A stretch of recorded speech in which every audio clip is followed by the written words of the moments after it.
For more resources, visit rymonline.org.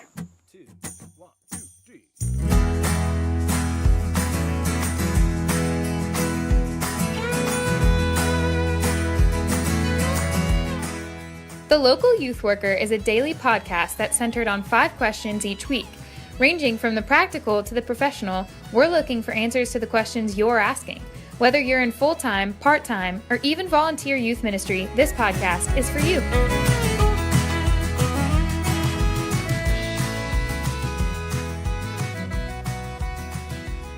Hello, everybody, and welcome back. We are talking to Molly Dawkins.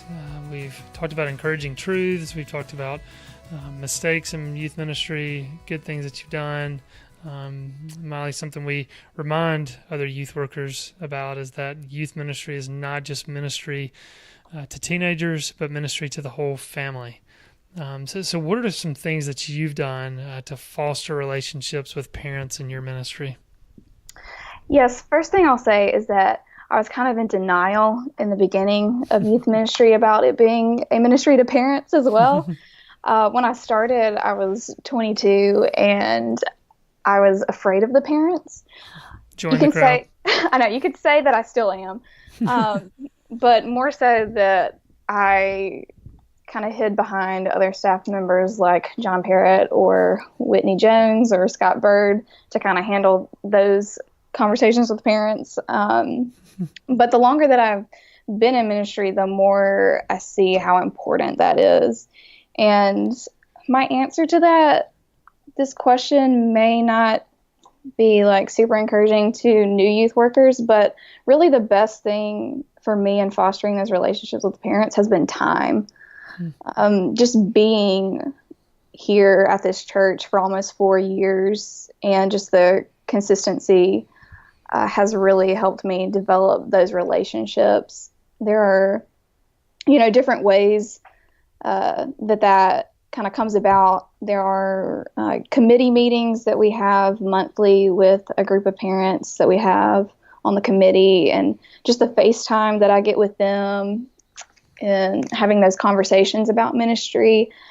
As the assistant youth director, I also do a lot of emailing. I send out a weekly youth update. I'm the person that parents have to talk to if they have questions about different things, who to send a check to or that kind of stuff. And that's important that you're bringing that up, because I think where, you said you were intimidated by parents. I think every youth worker is intimidated by parents. But I think some of the tension between parents and youth workers is oftentimes the youth worker is seen as just kind of sloppy, shooting from the hip, kind of crazy. And so you sending, a weekly email, even though it's not face-to-face communication with the parents, it's this consistent communication where they're getting to know you a little bit, through that email, but they're also getting to trust you a little bit more. They're getting to see, oh, wow, they actually have this next month planned out, and, the next 3 months and things like that it's not just, again, shooting from the hip. So that's important. Even that might seem minimal to some, that just that communication can go a long way to fostering those relationships with parents, as well as, time that you're bringing up, because that is an important thing that sometimes it's just going to take time. Some young youth workers might try to rush those relationships, but it's going to take time for these parents to build up trust. So those are, 2 important things. Right. And I think with especially the email communication, I can so often forget that people actually do read them. You send them out every week and you don't necessarily get responses. And so I'm always surprised when people say, oh, I really enjoyed that picture in there or something like that. But they are reading it, at least some people, and that does help, like you're saying, build trust and open those communication lines. Yeah, and I know some people are kind of moving away from email communication. This is kind of a side note, I guess, but using MailChimp, I know, which is what you use, and putting pictures of students in the emails has to, I think, has increased the likelihood that a parent would open up that email. And so that's just kind of a side note that I'm sure, plenty of people use MailChimp and do things like that, but that does help a ton. Yes, we make their students famous by putting their faces in the email. Yeah, you just have to make sure you get everybody in there, because if their students start getting left out, then that might not help the relationship with the parents, huh? Oh, that's so true. I know. I'm so scared. I try to take different pictures of people, but I know there are definite repeats. Yeah. Because it's the students that come around a lot. Yeah, that's right. All right, well, do you have anything else to add to things in which you've done to foster relationships with parents? I guess just being more intentional with parents now that I realize how important and vital they are to youth ministry. When I pick up a student from their house, maybe going in and talking to their parent, or they talk to me at the car and not just driving away really quickly. Peeling out of the driveway. Being like, see you later, honk honk.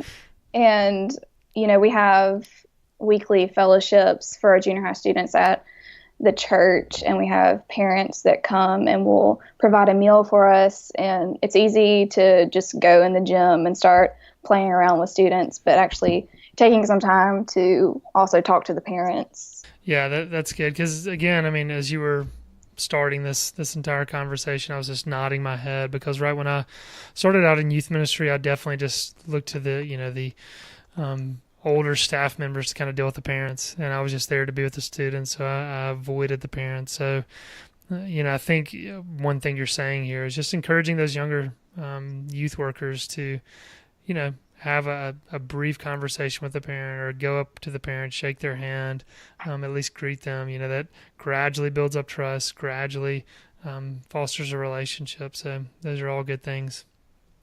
All good things. Yep, that's right. And I guess the last thing, I feel like I'm over talking too much, is the whole youth committee idea. I think that is a huge thing that youth workers need to think about. I know some churches do them, some don't, but I do think even though they can be difficult at times and frustrating, can go a long way in kind of bridging this gap between youth workers and parents. So I'm glad you brought that up. All right. Yes, and we get them to volunteer for us too. There you go. Yeah, that's good. All right. Well, thanks again, Molly.